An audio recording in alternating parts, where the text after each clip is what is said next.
¿Cómo están? Bienvenidos a esta nueva edición de Cambio de Grado. En esta ocasión vamos a hablar acerca de los 15 años que se cumplen del aluvión que enfrentamos aquí en la comuna de Lo Barnechea, en la región metropolitana, donde tuvimos 67 personas damnificadas, 2 fallecidos, varias personas heridas, casas destruidas, autos que incluso fueron arrastrados por la masa de agua, barro, en fin.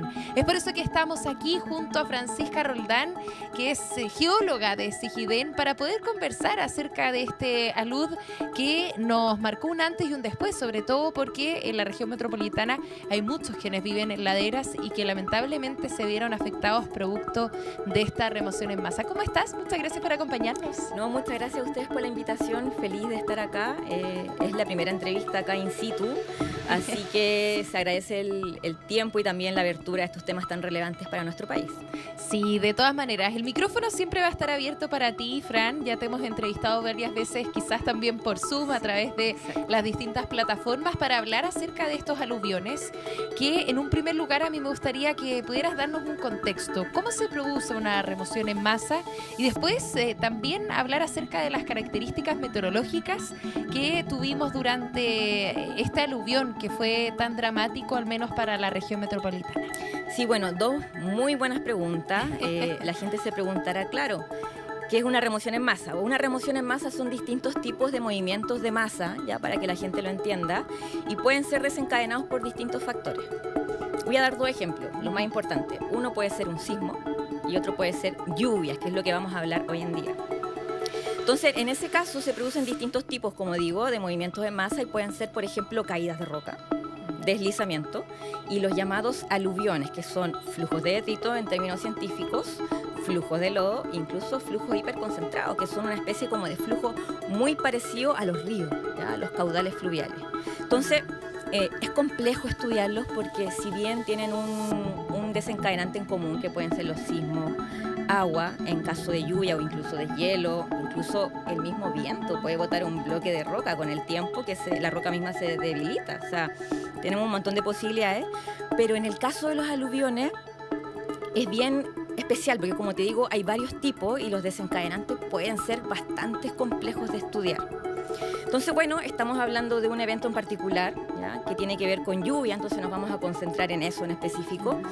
Y bueno, aconteció en todo lo que es la región metropolitana, pero se incentificó un poquito más o se profundizó un poquito más en lo que es la zona de Lo Barnechea. Y eso es algo bastante importante y por eso también estoy feliz de estar hoy acá, porque generalmente se hablan de los eventos de San José de Maipo, los que pasan en Santiago, en la zona de la ciudad, pero muy pocas veces se habla de lo que pasa en la parte interna de lo que es Lo Barnechea. Y bueno, para este evento en particular, es muy importante también decir de que si bien se dice que fue el 6 de septiembre, las lluvias empezaron el 5, ¿ya? Entonces, ¿cómo se le llama eso? La lluvia antecedente. La lluvia antecedente, ¿en qué ayuda o en qué influye? Influye específicamente en que el suelo se empieza a saturar. Entonces, bueno, el suelo se empezó a saturar mucho antes del 6 de septiembre, que era lo que estamos hablando. Y bueno, ya cuando el suelo ya estaba totalmente saturado, comenzaron incluso mayores intensidades que provocaron el movimiento esto de masa, que es por contacto de lluvia con el sedimento que ya está acumulado en estas quebradas que tenemos en las zonas montañosas, y por efecto de la gravedad ya se produce el movimiento y que toma bastantes velocidades. Podemos estar hablando fácilmente de 15 hasta 30 kilómetros por hora. Claro, ¿cuántos milímetros de agua se acumularon durante la jornada anterior para después ver este fenómeno que claramente fue catastrófico, porque lamentamos ya la muerte de 2 personas que terminaron sin vida producto de esta remoción en masa, un aluvión que muchas veces viene acompañado también de temperaturas que son un poco más altas, lo que provoca que llueva en sectores donde generalmente hay nieve y también ahí se remueve todo eso hacia abajo y es lo que finalmente nos genera más daños también, ¿no? Exacto, sí, por eso yo decía que los flujos son súper complejos de estudiar, ¿ya? Porque ya las lluvias son complejas, los efectos meteorológicos son muy complejos, porque no solamente influye la lluvia, sino que también, como dices tú, la temperatura. Entonces, muchos comparan este evento incluso con lo que aconteció en Macul en 1993, bueno, en todo lo que fue el Piedemonte Santiago, porque hubo una subida de la isoterma. ¿Y qué es la isoterma? La isoterma es una línea que divide lo que es la lluvia de la nieve Entonces, en este caso, como subió la isoterma a más de 2.000 metros sobre el nivel del mar, la mayoría de las cuencas tuvieron una captación de aguas lluvias directa. Entonces, por lo mismo, el tiempo de saturación disminuyó, tuvimos menos tiempo de evacuación, ¿ya? Y por lo tanto, bueno, fue un efecto que, y por lo mismo se compara con 1993, que ya tú viste, o sea, generó grandes flujos en lo que es el Piedemonte Santiago. Y bueno, acá ya vimos las consecuencias también en lo que es la zona alta de Lo Barnechea.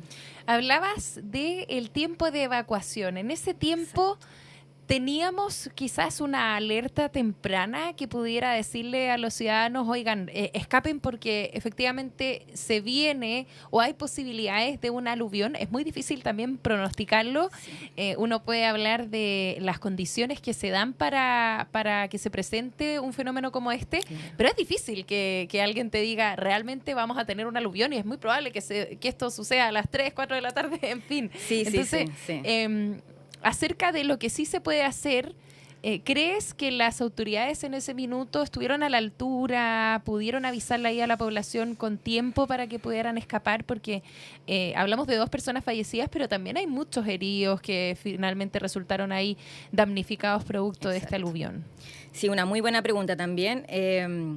Bueno, el sistema de alerta meteorológica lo tenemos hace muy poco. Entonces, lamentablemente en esa época no contábamos con este gran sistema. Y por lo tanto hubo muy poca prevención en cuanto a qué son las acciones que se toman cuando uno ya sabe que ciertas lluvias se vienen, sobre todo la intensidad y la duración. Entonces, bueno, y aparte que en ese tiempo contábamos con ONEMI y no Senapred. Sí. ¿Ya? Para que la gente sepa y entienda, Senapred se formó, bueno, hace muy poco, ya, con una ley nueva que pretende cambiar al país de una forma bastante positiva, yo diría.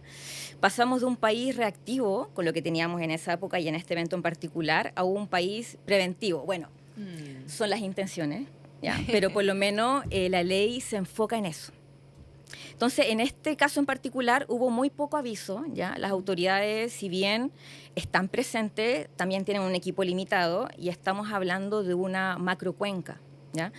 Ahora la gente se preguntará, ¿por qué estoy hablando de cuenca? ¿Ya? Sí. La parte interna de lo que es Lo Barnechea es la zona de desembocadura de lo que es el río Mapocho, ¿ya? Y esta cuenca en particular, que es una zona de captación de aguas lluvia, que está caracterizada también por drenajes tributarios y un cauce principal, que generalmente es un río, se llama la cuenca el Mapocho Alto, ¿ya? Y tiene más de 1.000 kilómetros cuadrados. O sea, imagínate, estamos hablando de 44 veces la cuenca de Macul, para que la entendamos así, ¿ya? ¿Y qué tan grave es que tengamos una cuenca tan grande ubicada en ese sector? Porque claramente es un factor que hizo que esto fuera aún más desastroso, ¿no? Exactamente, sí. Mira, lo que pasa con eso es que si está administrado con un equipo limitado y tenemos un área tan grande, es muy difícil poder abarcar toda la población, que si bien en el plan regulador lo podemos ver concentrado, ¿ya? Plan regulador para que lo entienda la gente también, porque si bien nosotros lo conocemos, pero quizá hay gente que no, es un documento súper importante porque regula donde tú puedes construir oficialmente o no. Entonces, si bien si tú lo observas, y a todo esto yo felicito a la municipalidad porque es muy fácil acceder y yo los invito también a visitar esa página, pueden ver las urbanizaciones muy concentradas, ¿ya? En lo que es la parte obviamente de Lo Barnechea y en la parte interna, ya camino a Farellones y todo eso. Entonces, bueno, tenemos esa parte, pero también tenemos estas viviendas rurales que se distribuyen, ¿ya? Y que no están dentro del plan regulador. Entonces la gente se preguntará, claro, ¿cómo un equipo o cuánta gente necesitamos para poder abarcar más de 1.000 kilómetros cuadrados? Entonces es muy complejo. Y aparte que si bien ahora, por lo menos hablando en la actualidad, podríamos tener eventos similares o incluso peores, que ya los vimos ahora en junio incluso y agosto del 2023, ahora hace muy poco. Si bien tenemos las alertas meteorológicas, yo creo que también nos falta avanzar en un sistema de alerta que mida la parte física de las cuencas, ¿ya? O sea, yo creo que ese complemento falta y, por supuesto, y hago una invitación a tener una mayor inversión en cuanto al equipo de emergencia. O sea, Chile está caracterizado por ser zonas montañosas, ¿ya? Tenemos la cordillera de los Andes, para que la gente también se acuerde, tenemos la cordillera de la costa en muchas de lo que son nuestras ciudades. ¿Y dónde se originan los aluviones? Bueno, en zonas montañosas. Necesitamos una cuenca que generalmente se originan estas zonas, que inciden y se empiezan a originar estas quebradas que drenan directamente a una dirección que es única, que en este caso es el río Mapocho, y que finalmente desemboca en lo que son las zonas urbanas del Piedemonte de Santiago. O sea, tenemos escenarios ideales. Ahora la pregunta es, ¿realmente Chile ha aprendido de los desastres? Eso te iba a decir, porque claro, hemos hablado de cómo ha cambiado un poquitito el sistema de prevención, algunos avances, todavía falta mucho para este país multiamenazas, pero hay personas que después de ver lo que sucedió en Lo Barnechea, viendo cómo en las laderas de los cerros finalmente tuvimos un aluvión, una remoción en masa que arrastró y que se llevó incluso los autos, etcétera, siguen viviendo ahí. Entonces, a ver, no es fácil llegar y cambiarse de casa. Uno no tiene los recursos muchas veces para poder comprarse un terreno o una vivienda o arrendar en otro sector. Pero, ¿qué hay que hacer para que justamente podamos resguardar un poquito la seguridad de esos ciudadanos que todavía siguen viviendo en una zona que es claramente muy probable que vuelva a suceder un aluvión en ese lugar? Sí, a ver, he leído y he escuchado varios expertos, hay opiniones divididas, podría decir, ya, que la responsabilidad algunos dicen que es compartida en cuanto a la persona que decide asentarse en esa zona en particular. Otros dicen que es netamente la parte política, la responsabilidad. Yo diría que es más que nada la responsabilidad de las partes políticas. Obviamente hay entidades que tienen que resguardar donde la gente está poniendo sus viviendas, pero este es un efecto concatenado. A ver, estamos hablando de Senapred, estamos hablando del organismo a cargo de registrar estos eventos, que es Senagiomin, ¿ya? Y también, ¿quién está a cargo de las viviendas sociales? Estamos hablando del MIMBU. O sea, ya estamos hablando de varias entidades públicas, ¿o no?, que toman decisiones. Sí. También podríamos meter acá el MOP, que está a cargo de las redes viales, ¿o no? También de otras cosas, como el plan de aguas lluvia, obras de mitigación de riesgo aluvial. Entonces, claro, que una persona esté ahí y que tenga que vivir acá y que veamos las consecuencias que tenemos, no solamente es responsabilidad de esa, sino que es una responsabilidad que lleva años. Sí, muchas veces las personas no tienen opción. Exactamente, un efecto político concatenado, pero claro, a ver, si vemos que las autoridades no dan abasto, si vemos que no hay cambios también políticos, creo que nosotros como chilenos ya tenemos que aprender, y hemos aprendido suficiente, creo yo, de los desastres, no solamente de sismos, pero también de aluviones. Ya lo hemos visto en 1991 en Antofagasta, 1993 en Macul, 2015 en Chañaral, y así lo podría Villa Santa Lucía también, que lo tuvimos con otro efecto también de un deslizamiento, pero de igual forma fue un desastre, y así podríamos seguir hablando. Entonces, no esperemos que las autoridades cumplan, porque si bien en estos momentos hacen esfuerzos, creo que no son suficientes. Entonces, de parte de la comunidad, yo los invito a poder interiorizarse de preguntar, ¿dónde estoy viviendo? ¿Dónde está ubicada mi casa? ¿Realmente estoy en una zona segura? Ahora, a mí me llama la atención, porque considerando que tenemos tantas cordilleras, cerros, etcétera, y que siempre cuando tenemos un aluvión se va a terminar arrastrando finalmente masa hacia la ciudad, ¿dónde podemos vivir? Porque nuestro país está lleno de valles, entonces es bien complicado, que hay que vivir en la punta de la cordillera para evitar que nos pase algo, porque exactamente. Si no, yo me pregunto en qué zonas hay quizás algún registro de qué zonas son las que nos podrían resguardar ante estas posibles amenazas. Claro, eso es lo ideal, ¿no? Tener las bases científicas para ver, oye, acá, ¿cuánto ha afectado históricamente esta zona? O sea, yo creo que es una pregunta súper válida, y yo creo que es tan importante esa pregunta, y no entiendo por qué no nos hemos pausado un poco a preguntarnos, ¿realmente tenemos las herramientas suficientes para poder avanzar incluso análisis de riesgo? Eso, ¿se han hecho los estudios de suelo, por ejemplo, para entender un poco en qué sectores no se puede vivir, hay que evitarlos, están prohibidos, en qué otros, qué amenazas podríamos tener en ese sector? O sea, ¿se ha avanzado en eso? Porque me parece que capacidad humana hay. Las personas han estudiado, tenemos científicos, pero el problema quizás son los recursos para poder hacer ese tipo de análisis. Exactamente, sí. Bueno, una entidad bastante importante en el tema de aluviones, por supuesto, que es Senagiomin. El problema está en que pienso, y se ha evidenciado, que si bien hay un equipo de profesionales tremendo, que hace tremendo esfuerzo, por supuesto que falta personal.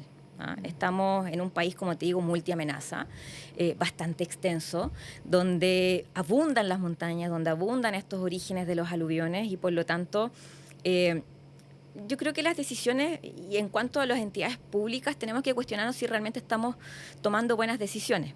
Y una de ellas es invertir en lo que estamos hablando, en antecedentes. Entonces, ¿quién es el organismo oficial? Senajumín. Senajumín, ¿qué le falta? Recursos. ¿Y eso qué implica? Que falte también personal. ¿Y qué implica? Que hayan muchos eventos que no estén registrados. ¿Y eso qué implica? Que nosotros como científicos, cuando queremos también innovar y hacer modelos predictivos de susceptibilidad o incluso de riesgo, nos topamos con la sorpresa de que falta información. Entonces, claro, nosotros también ahora estamos haciendo esfuerzo en cuanto al establecimiento y desarrollo de catastro, que se llaman así los registros de este tipo de amenaza, pero nos cuesta mucho integrarlo a los registros de Senajumín. Entonces, porque claro, no es una obligación de ellos también considerar nuestra información. Claro, pero sería mucho mejor si es que entre todos se ayudan para poder generar ahí análisis y antecedentes acerca de esto. A mí me preocupa lo que vaya a pasar a futuro. ¿Por qué? Este año tuvimos 2 sistemas frontales acompañados de ríos atmosféricos con categorías destructivas, es decir, 4, 5 incluso en algunos sectores. Y para que las personas sepan, así como le gusta explicar ahí a nuestra Fran, un río atmosférico, imagínense al doble del caudal del río Amazonas en la atmósfera volando, que si se topa a un sistema frontal le otorga mucho vapor de agua, entonces tenemos precipitaciones muy abundantes en un breve periodo de tiempo, lo que claramente aumenta la probabilidad de una aluvión, ¿no? Sí, exactamente. Ahora, estos ríos atmosféricos se producen también debido al calentamiento global. Van a ser mucho más comunes en la medida que nosotros nos quedemos sin hacer nada y que sigamos con los procesos de combustión que generan gases de efecto invernadero, que aumentan el calentamiento global, en fin, un círculo vicioso. Entonces, mi pregunta es, como no hemos hecho nada en varios años, desde que incluso se firmó el acuerdo del año 2015, donde se propuso que la temperatura del planeta no aumente 1,5 grados, lo que ya superamos en varias ocasiones, uno espera que las precipitaciones justamente vayan acompañadas de ríos atmosféricos a futuro. Sí. Entonces, ¿cuál es la mirada de los expertos? ¿Es mayor la probabilidad de aluviones de ahora en adelante? ¿Qué pasa en nuestro país? Sí, a ver, es complejo. Hace muy poco, bueno, vi varias entrevistas y documentos que decían que ya estábamos en la Niña, ¿ya? Para que lo entiendan, la Niña es una parte periódica donde disminuyen las lluvias, al contrario del Niño, que por supuesto que le aumentan y han ido acompañados de estos ríos atmosféricos que tú bien lo cuentas, ¿eh? Entonces, claro, tenemos una incertidumbre porque no sabemos cuándo realmente se va a establecer la Niña. Y aún así, aunque se establezca, como tú bien dijiste, tenemos el cambio climático, entonces se establecen ciertas incertidumbres.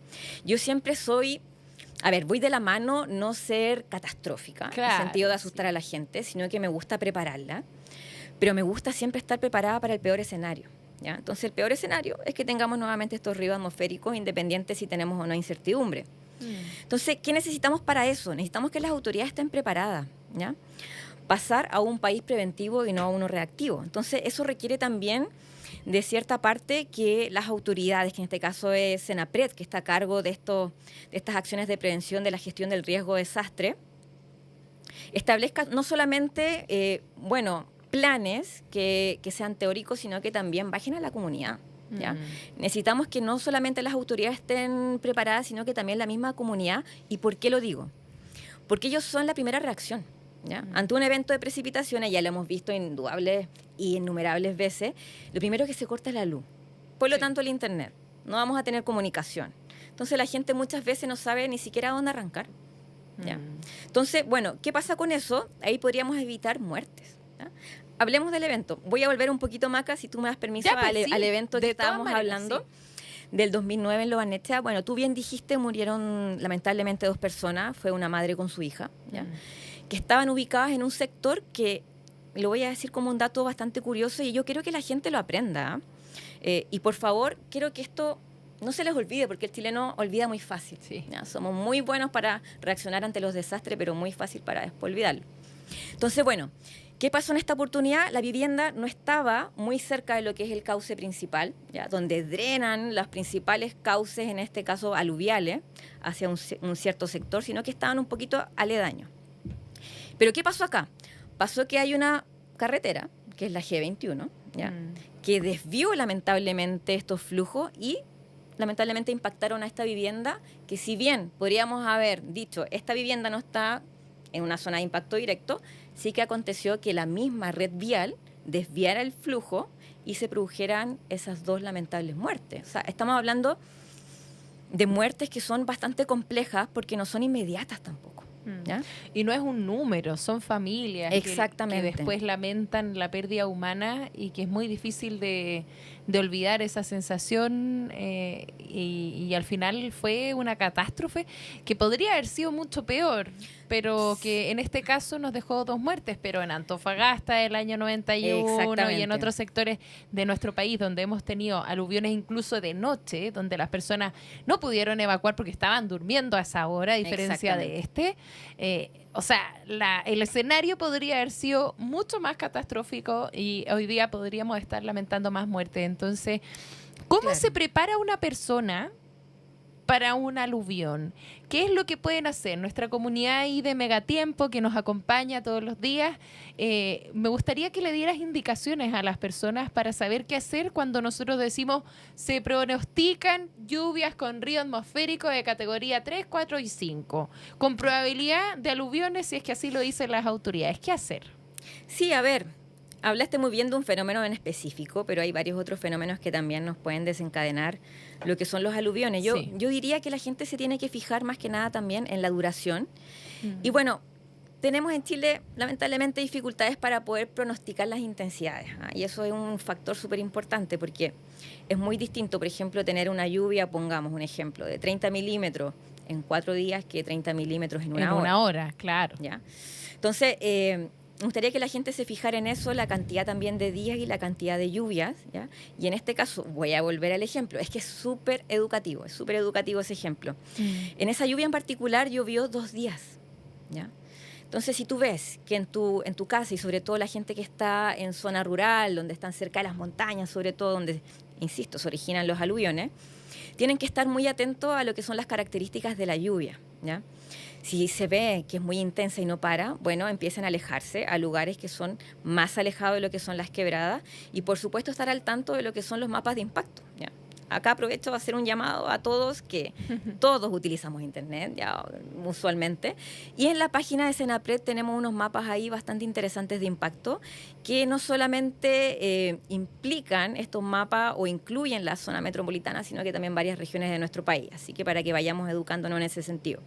Entonces, claro, ver las características de la lluvia, estar atentos, sobre todo a estos canales del tiempo, como es Mega también, que dan información fundamental, ¿eh? Y sobre todo anticipada, que nos permiten poder repensar qué podemos hacer nosotros como familia, también organizarnos, ¿eh? Y también estar atento a distintas actividades educacionales, ¿ya? Y acá yo también hago un llamado, porque la educación también, si bien parte de casa, también de cierta forma debería partir en los colegios. Sí. ¿Ya? Yo te voy a dar un ejemplo.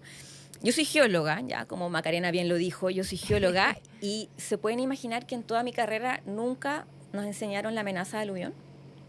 Entonces, eso es grave, ¿ya?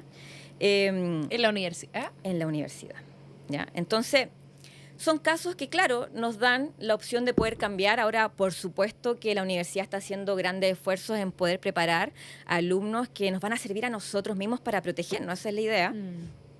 Pero todo parte también de la educación. Entonces, ya hablamos, educación. Ya hablamos los efectos de la red vial en este impacto de las amenazas. Hablamos de la importancia también de las entidades públicas como Senapred de bajar la información a la comunidad. Hablamos también de la responsabilidad que tiene cada persona de ver o saber de dónde vive. Y también hablamos de la responsabilidad también de la comunidad científica. Y acá vamos a hacer un mea culpa porque si bien yo estoy en este momento representando a un centro, nosotros, y bien lo puedo decir, hemos hecho grandes esfuerzos para poder traspasar esta información que es tan importante a las entidades, pero si no hay una intención mutua, esa información que es tan crucial va a quedar ahí. Claro, entonces, no todos se dan el tiempo como tú para poder traspasar los medios de comunicación tradicionales y que las personas puedan entender un poquitito lo que están investigando, porque claro, yo me imagino que ¿cuántas personas trabajan ahí en Sigiden? Para poner un ejemplo. Mira, con decirte que en nuestra solamente línea de investigación, que son 6 a todo esto, ya por lo menos trabajamos unas 20 personas. Entonces somos varios. Son varios. Y lo rico, y voy a hacer un tiempo un poquito de propaganda, pero SIGIDEN es un centro de investigación que tiene varias líneas de investigación y que son multidisciplinarias. Entonces, analizamos las amenazas de distintos focos. Y eso se da muy pocas veces, y yo creo que ese es el paso que también tenemos que dar. Pero SIGIDEN está haciendo grandes esfuerzos para que esta información, que es de tipo científico, pueda ser útil a las autoridades, porque ya vimos que el cambio de, por ejemplo, de ONEMI a CENAPRED implica lo que es la prevención. ¿Y qué implica esto? Ellos tomaron la responsabilidad de hacer los mapas de amenaza. Ellos tomaron la responsabilidad de hacer los distintos instrumentos de gestión del riesgo de desastre. Ellos tomaron la responsabilidad de hacer investigaciones o también mapas de riesgo. Hacer un mapa de riesgo es tremendamente complicado. Implica una cantidad significativa de personal, especializado, por supuesto, en las distintas amenazas que tenemos en nuestro país. Entonces, ¿qué mejor que unirnos? ¿Qué mejor si tenemos universidades? ¿Qué mejor si tenemos centros de investigación? Poder traspasar esta información a las entidades públicas y así tomar en conjunto mejores decisiones para la propia comunidad. Ese es el objetivo. ¿Hay voluntad para que eso suceda de parte de las autoridades? De ciertas autoridades yo diría que sí. ¿Ya? El problema es que hay que hacer bastantes gestiones internas que son políticas que retrasan un poquito la efectividad de poder traspasar esto, pero es dividido. Hay entidades que sí, hay entidades que no. El problema es que el mundo político también cambia. Una persona puede estar a cargo y al otro mes ya la reemplazaron. Entonces todo parte de nuevo. Todas las gestiones que habíamos hecho parten de nuevo. No, entonces, y se necesita incorporar también en la ley de presupuestos mayor inversión para que finalmente organismos como este puedan hacer mayor investigación o quizás unirse con científicos, etcétera. A ver, hablábamos acerca de los aluviones y a mí me gustaría saber qué tan importante es que, por ejemplo, Chile se convierta en un país que realiza un trabajo de prevención, al igual como lo hizo con los terremotos. ¿Son los aluviones nuestra segunda amenaza importante que tenemos que tener ahí a la vista? ¿O qué podría ser lo que en este momento tiene que tener la mayor atención de parte del mundo científico y de las autoridades de prevención? Sí, a ver. Excelente pregunta. Me encanta, Maca. Sí, me encanta porque, mira, en el último informe del Ministerio de Medio Ambiente se analizaron los desastres. ¿Ya? Entonces, uno podría fácilmente decir sin leer, obviamente, el primer desastre que va a estar ahí registrado va a ser los sismos. Bueno, ahora cambió. Ahora están las amenazas hidrometeorológicas como primer lugar. Mira. ¿Y a qué voy con eso? Estamos hablando de amenazas y estamos hablando de desastres. Son cosas distintas. Las amenazas es el fenómeno natural en sí, en este caso los aluviones. El desastre es el desencadenante, o sea, las consecuencias del desarrollo de esta amenaza, por ejemplo, en una zona urbana, la destrucción de una vivienda, por ejemplo, el anegamiento, las destrucciones de red vial, una serie de cosas, aislamiento de personas, etcétera. Todo eso conlleva lo que es un desastre. Entonces, claro, si lo pensamos así, ese libro ya toma en cuenta todo eso. Y eso también tiene que ver con las, podría decirse, acciones de adaptabilidad. ¿Y en qué vamos en primer lugar? Por supuesto que en acción de adaptabilidad a los sismos y los tsunamis. Tenemos un sistema de alarma, ¿ya?, de alerta temprana, que si bien nos previene de lo que son los tsunamis, no nos previene de los aluviones, ¿ya? Desde que éramos pequeños hacíamos ahí unos simulacros de evacuación y que yo nunca he vivido en mi vida algún simulacro de aluvión. De aluvión, ¿ya? Claro. Entonces, pensemos cuántas escuelas hay en el Piedemonte de Santiago solamente, ¿no? Pensemos también cuántos, no sé, lugares importantísimos como por ejemplo Carabineros.